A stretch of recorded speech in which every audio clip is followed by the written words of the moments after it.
এখানে যদি যাত্রার প্যান্ডেল হতো, 31st নাইটের কোনো মঞ্চ হতো, তাহলে আপনি দেখতেন এখানে টিকিট করে ঢুকতে হতো, টিকিট করে। তারপরেও জায়গা দিতে পারতেন না আপনি, সে টিকিট করে ঢুকতো সেখানে। যেভাবে খেলার মাঠগুলোকে লাইন ধরে টিকিট কাটা হয়, যেখানে একটা পর্যায়ে সিনেমা হলগুলোতে লাইন ধরে তারা টিকিট কেটে তারপরে ঢুকতো। কিন্তু কোরআনের কথা, তাকে বিরিয়ানি খাওয়িয়ে আনতে হয়। এই চরিত্র কেন মুসলিমদের? আজকে কোরআন সুন্নাহর অনুসারী হয়ে আমাদের চরিত্র এমন কেন? কেন আমাদের মধ্যে বিপ্লব আসতেছে না, পরিবর্তন আসতেছে না কেন? আরে পুরো বাংলাদেশকে আমরা ইসলামিক রাষ্ট্র গঠন করতে পারি নাই, কিন্তু যে অঞ্চলগুলোতে আহলে হাদিসরা বাস করেন, আমি আপনাদের নাম নিয়ে বলতেছি, কোরআন সুন্নাহওয়ালারা বাস করেন, আল্লাহ যদি আপনাদেরকে জিজ্ঞেস করে যে তোমাদের অঞ্চলে আমার ইসলাম পালন করা হতো না কেন, কি জবাব দিবেন? যে তোমার অঞ্চলে তোমরা ছিলা সংখ্যা গরিষ্ঠ, বা সংখ্যা তোমাদের সবচেয়ে বেশি ছিল, তো ওই জায়গার মধ্যে একটা গণতান্ত্রিক সিস্টেমে নেতা হয় কি কইরা, তুমি ভোট দিলা কেন? কি বলবেন আল্লাহর কাছে? কি বলবেন? আপনি বলবেন আমার চাচা ছিল আল্লাহ, সেই জন্য দিছি ভোট, এটাই না বলবেন? ওটা তো আমাদের দুলা ভাই ছিল, বলবেন আপনি যে সে তো আমাদের অঞ্চলের নেতা ছিল, এই জন্য তাকে দিতে আমরা বাধ্য। তখন আপনার মনে থাকে না যে আল্লাহ যে বলেছেন আল্লাহর হুকুম অনুযায়ী বিচার করতে হবে? তখন আপনার আহলে হাদিসগিরি মনে থাকে না?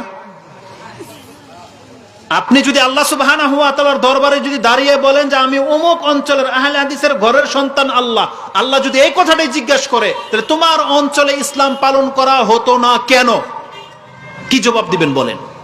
আপনারা জবাব দেন। আমরা না হয় বলবো আল্লাহ আমরা তো বেদাতি ঘরের অঞ্চলের ছিলাম, যারা সেখানে আমাদেরকে রফিল দান করে আমিন বলে নামাজই পড়তে দিত না, আমাদেরকে বলতো এই মসজিদে আসবি না। আমরা না হয় একটা যুক্তি দাঁড় করাইতাম, যেখানে কবর মাজার পূজারী ওই যে অন্য অন্য মাযহাবদারী লোকেরা আছে আর সব বেদিনদের মধ্যে আল্লাহ যদ্দূর পেরেছি ইসলাম পালন করার চেষ্টা করেছি। কিন্তু আপনারা কি জবাব দিবেন? কি জবাব দিবেন? কারণ যখন বড় বড় কথা বলেন, আপনারাই না বলেন কোরআন হাদিস দিয়ে একজন ব্যক্তি কথা বলে সে নাকি আহলে হাদিস হইতে বিলে পারে নাই, তার মানে আহলে হাদিস হইতে গেলে আহলে হাদিস ঘরে জন্ম নিতে হবে, আহলে হাদিস মেয়েদেরকে বিয়ে করতে হবে, তাহলে আমি আহলে হাদিস হইতে পারবো।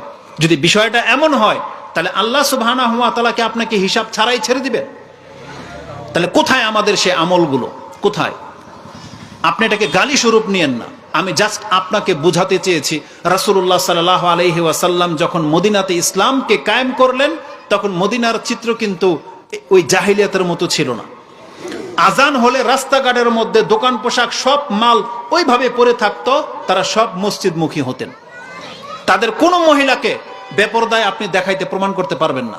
যে ইসলাম প্রতিষ্ঠিত হয়ে যাওয়ার পরে মদিনায় কোনো মহিলা বেপরদা হয়ে রাস্তাঘাটে ঘুরতো আর তাকে ধরে বিচার করা হয়েছে, এমন কোনো প্রমাণ আপনি পাবেন না। শুধু মুহাম্মদ সাল্লাল্লাহু আলাইহি ওয়াসাল্লামের একটা কথায় তাদের জীবন উলটপালট হয়ে গেছে, একটা কথায়।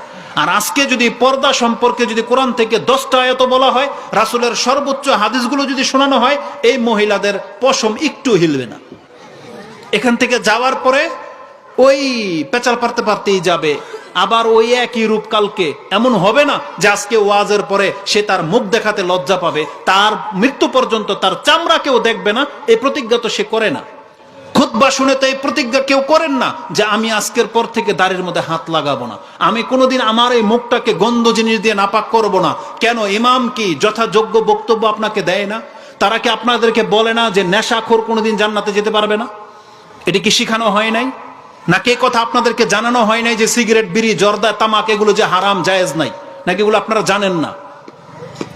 তাহলে প্রত্যেকটা ব্যক্তি আমরা এমন চরিত্রের যে যা বলে বলুক, আমি আমার কানের ভিতরে তুলা ঠেসে দিয়েছি, আমার অন্তরের উপরে প্রলেপ পড়ে গেছে, অমিন বাইনানা ওয়া বাইনাকুম হিজাবান ফাআমাল ইন্নানা আমিলুন।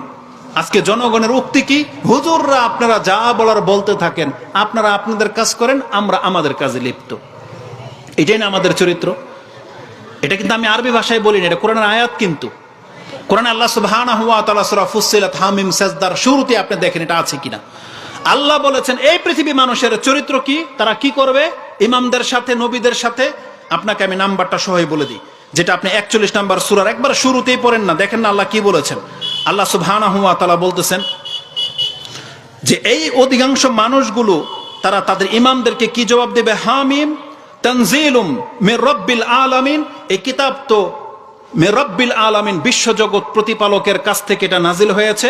কিতাবুন ফুসসিলাত আয়াতুহু কুরআনান আরাবিয়ান লিকাওমি ইয়ালামুন, একটা জানাশোনা আলেমদের ব্যক্তিদের কাছে এই কোরআন নাজিল করা হয়েছে। বাশীরা ওয়া নাযীরা, এটা সুসংবাদ দাতা এবং সতর্ককারী রূপে।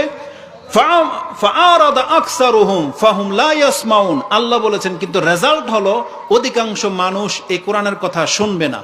ফাআরাদা আকসারুহুম ওহুম লা ইয়াসমাউন, তারা বরং মুখ ফিরিয়ে চলবে, তারা কোরআনের কথা শুনতেই চাইবে না।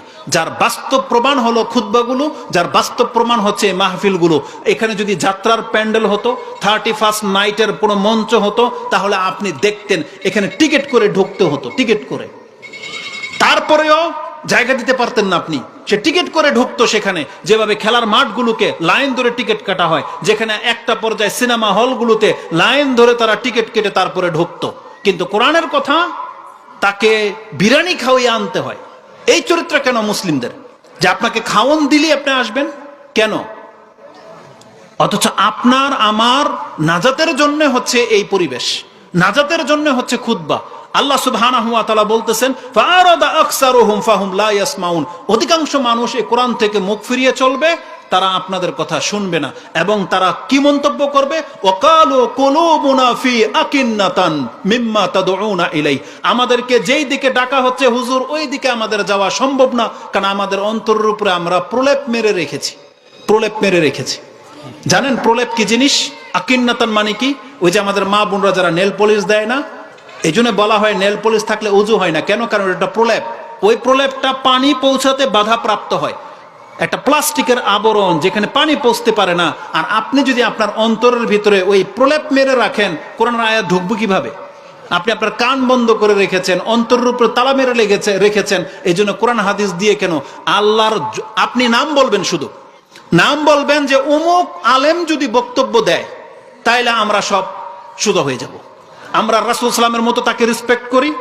রাসূল সাল্লাল্লাহু আলাইহি সাল্লামের বক্তব্য শুনে যেমন সাহাবা একরামরা চরিত্র চেঞ্জ করে নিয়েছিল, আমাদেরকে যদি এমন আলেম বক্তব্য দেয়, বাংলাদেশের অমুক বড় আলেমের নাম বলবেন, তাহলে আমি আপনাকে দেখাবো ওই আলেম যে অঞ্চলে বাস করে সেই অঞ্চলের মানুষের চরিত্রই আমাদের মতোই। ওই আলেমের কথা তার অঞ্চলে পাত্তাও দেয় না, বুঝেন? পাত্তাও দেয় না। তার মানে আজকে আপনি আলেমদের দিকে আঙ্গুল তুলতে পারবেন না, তারা তাদের যথাযোগ্য জ্ঞান অনুযায়ী বক্তব্য দিয়ে যাচ্ছেন। কিন্তু সমস্যা হচ্ছে আপনার আর আমার মধ্যে।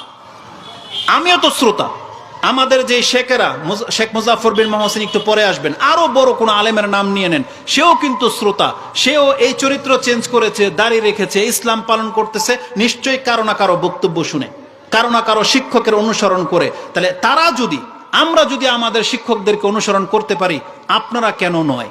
কেন নয়? আপনার সমাজের কোনো আলেমকে আপনি ফলো কেন করেন না? আপনার নজরে কি বাংলার জমিনে একজন আলেম ভালো নাই, সৎ নাই, হালালখোর নাই, আল্লাহওয়ালা লোক নাই? তাহলে আপনি তাকে কেন ফলো করেন না? এই বর্তমান ফিতনার যুগে সে কেন 5 ওয়াক্ত নামাজ পড়ে, সে কেন দাড়ি রেখেছে, সে কেন পর্দা করে তার ফ্যামিলিতে, কেন? তাহলে সে কিসের ভিত্তিতে? তাহলে আপনি সেই ভিত্তিটা গ্রহণ করেন।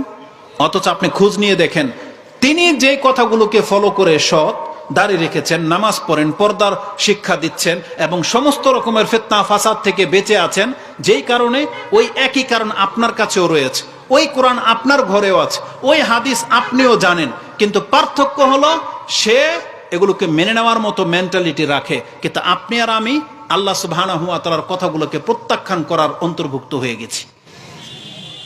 এই কথাগুলাই ওয়াকালু কুলুবুনা ফি আকিন্নাতান মিম্মা তাদউনা ইলাই, এবং তারা কি বলতো?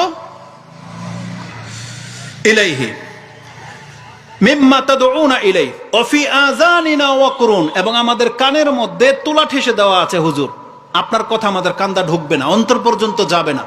এটা প্রত্যেকটা জাতির এটাই রেজাল্ট। তারা রাসূলদের সাথে এই আচরণটাই করত, যার ফলে রাসূলদেরকে তারা মেনে নিত না। এবং তারা বলতো যে আমরা কানের মধ্যে তুলা ঠেসে দেওয়া আছে, ওয়াকরুন ওয়া মিন বাইনিনা ওয়া বাইনাকা হিজাব, এবং আপনার জগৎ আর আমাদের জগতের মধ্যে একটা লম্বা পর্দা টানা আছে। মানে আপনারা হচ্ছেন এক জগতের মানুষ, আমরা হইলাম আরেক জগতের মানুষ। মিন বাইনিনা ওয়া বাইনাকা হিজাব অতএব ফামাল ইন্নানা আমিলুন। আজকে আমাদের যুবক ভাইয়েরা যারা আছেন, যারা এডুকেটেড পারসন, যারা স্কুল থেকে ইংলিশ মিডিয়ামে বড় হয়ে মাস্টার্স কমপ্লিট করেছেন, যারা ভার্সিটিগুলোতে পড়েন, আপনাদের থিঙ্কিং কি? এ হুজুর সমাজ হচ্ছে এগুলা সব মানে ডাইল খাওয়া জাতি। ডাল বলতে ডাইলের পানি, আবার ওই ডাইল না কিন্তু, ওই যারা যে খায় কি যেন নেশা, ওই ডিডা মানে ডাইলের পানি খাওয়া জাতি। এরা কি বুঝবে দুনিয়াদারি?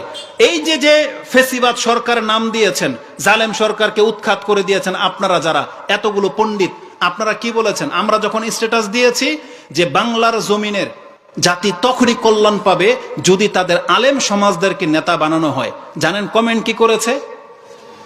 বলতেছে যারা আলেম সমাজ এরা শুধু মাদ্রাসা চালানোর ক্ষমতা রাখে, রাষ্ট্র চালানোর ক্ষমতা এরা রাখে না। বুঝেন? এটা হচ্ছে আপনাদের মন্তব্য। এই যে আপনাদের মতো বিচক্ষণ ইন্টেলেকচুয়াল পার্সন, যাদের মতন ব্যক্তিদেরকে বুদ্ধিজীবী বানানো হয়েছে, আপনার মতো মাথার মধ্যে গোবর ভরা ব্যক্তিদের এটাই হচ্ছে আকীদা।